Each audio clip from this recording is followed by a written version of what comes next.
سورت قریش کی کہانی دراصل ایک ایسی حقیقت ہے جو ہمیں اللہ کی نعمتوں اور اس کی قدرت کا گہرا احساس دلاتی ہے۔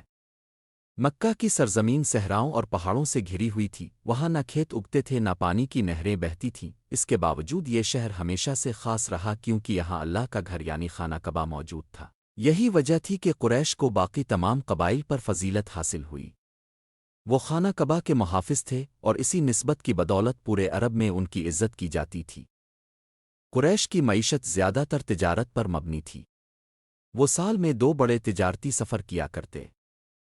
سردیوں میں یمن کی طرف جاتے جہاں سے خوشبوئیں، مسالے اور قیمتی سامان لاتے، اور گرمیوں میں شام کی طرف سفر کرتے جہاں سے اناج، کپڑے اور دیگر ضروریات کی چیزیں خرید کر لاتے۔ ان کے یہ قافلے ہزاروں میل سفر کرتے، صحرا اور پہاڑ عبور کرتے، لیکن حیرت کی بات یہ تھی کہ انہیں کوئی نقصان نہیں پہنچا سکتا تھا۔ عرب کے دوسرے قبائل ڈاکہ زنی اور قتل و غارت گری میں مصروف رہتے، لیکن قریش محفوظ رہتے کیونکہ لوگ جانتے تھے کہ یہ وہ قبیلہ ہے جس کے پاس خانہ کعبہ کی خدمت کا شرف ہے۔ اس وجہ سے کوئی ان سے دشمنی مول لینے کی ہمت نہ کرتا۔ یوں اللہ نے ان کے لیے راستے آسان کر دیے، ان کے تجارتی سفر محفوظ بنا دیے اور ان کے گھروں کو رزق سے بھر دیا۔ جبکہ عرب کے دوسرے لوگ بھوک اور خوف میں مبتلا تھے، قریش کو امن نصیب ہوا اور ان کے دسترخوان پر کھانے پینے کی ہر چیز موجود رہتی۔ اللہ تعالیٰ نے انہیں یاد دلایا کہ یہ سب کچھ ان کی اپنی تدبیر طاقت کی وجہ سے نہیں بلکہ اللہ کی رحمت اور فضل کی وجہ سے ہے، لیکن قریش اپنی اصل حقیقت بھول گئے۔ انہوں نے خانہ کعبہ کو بتوں سے بھر دیا اور طرح طرح کے معبود بنا لیے۔ وہ یہ سمجھنے لگے کہ ان کی عزت اور کامیابی ان کے اپنے منصوبوں کا نتیجہ ہے۔ ایسے وقت میں اللہ تعالیٰ نے یہ مختصر مگر گہری صورت نازل فرمائی جس میں قریش کو ان کی نعمتیں یاد دلائی گئیں۔ اللہ نے فرمایا کہ ہم نے ان کے سفر آسان کیے، ہم نے انہیں بھوک میں کھانا دیا اور خوف سے امن بخشا، لہذا انہیں چاہیے کہ وہ صرف اسی گھر کے رب کی عبادت کریں جس نے انہیں یہ سب کچھ دیا۔ یہ صورت گویا قریش کے لیے ایک آئینہ تھی کہ وہ اپنی حقیقت پہچانے اور جان لیں کہ اصل رازق اور محافظ اللہ ہے۔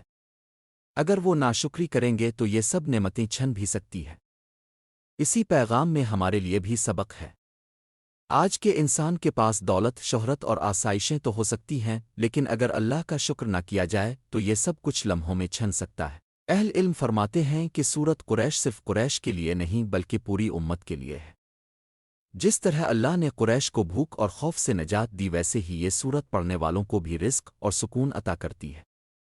جو شخص غربت تنگ دستی کا شکار ہو، اگر وہ اخلاص کے ساتھ اس سورت کی تلاوت کرے تو اللہ تعالیٰ اس کے لیے رزق کے دروازے کھول دیتا ہے۔ جو شخص خوف بے سکونی میں مبتلا ہو وہ بھی اس سورت کو پڑھ کر دل کا سکون حاصل کر سکتا ہے۔ یہ سورت ہمیں یہ یاد دلاتی ہے کہ انسان کی اصل کامیابی اللہ کی عبادت اور شکر گزاری میں ہے۔ اگر ہم اللہ کے شکر گزار بندے بن جائیں تو ہماری زندگی آسان ہو جائے گی، اور اگر ہم ناشکری کریں تو ہماری نعمتیں چھن سکتی ہیں۔ قریش کو جو عزت اور عظمت ملی وہ خانہ کعبہ اور اللہ کے حکم کی وجہ سے تھی، لیکن جب انہوں نے شرک اختیار کیا تو وہ سب کچھ ان سے چھن گیا۔